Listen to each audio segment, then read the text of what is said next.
They say that you can bury a Glock pistol in the dirt, dig it up a year later, and it'll fire just like new. But even more durable is the love many Americans carry for this particular brand of gun. It has been 98 days since the Sandy Hook massacre reignited a fundamental American debate on personal firepower. And in that time, gun control advocates have seen their hopes for change run smack into that durable passion for everlasting weaponry. To understand how it got this way, it helps to understand the rise of the Glock. Attractive girl in tight pajamas settles in for a cozy night. But, cue the creepy music, a scary man is lurking outside. She grabs her Glock semi-automatic handgun, and the tension builds. Now, in the real world, one study found that women living with a gun are almost 3 times more likely to be shot to death. And in 2010, 16 times more women were killed by men they knew than by strangers. But in the world according to Glock, just the sight of their fearsome weapon is enough to roll the invading stranger's eyes back in his head without even firing a shot. Somebody picked the wrong girl. This ad has been viewed hundreds of thousands of times online, to mostly rave reviews among YouTube commenters. But in reality, this is a company that really doesn't need to advertise at all. They don't need to post videos like this one on their website, because Glock is already America's favorite so-called super gun, among good guys and bad, on screen and off. Between your faith and my Glock 9mm, I take my Glock.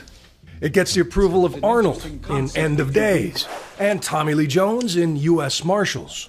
You have a backup weapon? Never had the need. Get yourself a Glock. Lose that nickel-plated sissy pistol. You know, see, grab your blocks when you see Tupac. Tupac Shakur was among the many rappers who sang the glories of this brand before a Glock was used to murder him at age 25. Congresswoman Gabby Giffords was not only shot by a Glock in Tucson, but still carries one of her own. Indivisible, liberty and justice for all. And while Adam Lanza carried a Glock into Sandy Hook Elementary, it is also standard issue of the FBI and around 65% of American cops. Yes, what Colt and Remington were to America's Wild West, Glock is to this country's violent present. And that's amazing, since it's only around 30 years old and comes from Europe. But its rise is a stark lesson in just how difficult any form of gun control could be going forward. It all begins in the 80s, in the suburbs of Vienna, when a guy named Gaston Glock decided to move from making knives and curtain rods in his garage metal shop to making guns for the Austrian army. He'd never made a pistol before, so he asked expert shooters what they wanted and came up with a game-changing design. By using mostly composite plastic instead of steel, Glock created a weapon that is light and tough, with a very easy trigger pull and no cumbersome thumb-activated safety. The first model had the capacity to shoot 17 bullets, almost 3 times as many as a typical revolver, as fast as you could pull the trigger. And when it hit the US market in the 80s, Glock made the brilliant decision to first offer them to police departments, just when the crack cocaine wars were heating up and cops felt vulnerable. Another group that showed early interest, Hollywood prop masters who loved the futuristic look. As Paul Barrett writes in his book, Glock, The Rise of America's Gun, shootouts on the set of Law & Order were soon featuring this new Austrian import. Some of the American companies were a little bit more persnickety, wanting to know, will our guns be in the hands of good guys or only bad guys? And Glock just said, go ahead, put it in the movies. We don't care. Right.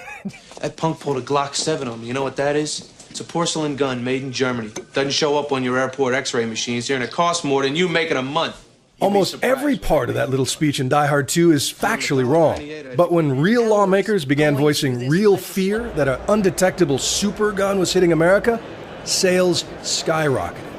And even when a 1991 shooting spree in Texas led to the assault weapons ban, Barrett says Glock saw an opportunity. When the law was enacted, it was enacted with a grandfathering clause, meaning that everything that existed before the day of enactment was still legal. This left Glock with this huge supply of pre-ban equipment that was still legal to sell, which the company then dribbled out over time. The dark glamour of the Glock, went up because gun aficionados resented the restrictions and said, well, that's the gun they don't want me to have, I want 2 of them. Thanks to a perfectly legal trade-in program, Glock is able to resell used police guns and magazines on the open market, even at a time when cops are desperate to get semi-automatic handguns off the streets. A lot of departments cash-strapped, looking for money. It is a way of ensuring that their officers are equipped with the best and latest tools of the trade. In a statement, Glock points out that allowing law enforcement agencies to trade in firearms towards the purchase of new duty weapons is a standard practice by all major firearms manufacturers. But you have to think that there's a possibility that a cop could have his old Glock pointed at him at some point. Exactly. That's why I've never been in favor of that type of program, but oftentimes it's not even necessarily in the hand of the chief of police. Bratton thinks banning buyback programs would be a political impossibility, and much to the frustration of gun control advocates, just the talk of another slaughter and tougher laws puts more guns into circulation. So whichever way the political winds blow, Glock is proof that it's always a good time to be in the gun business.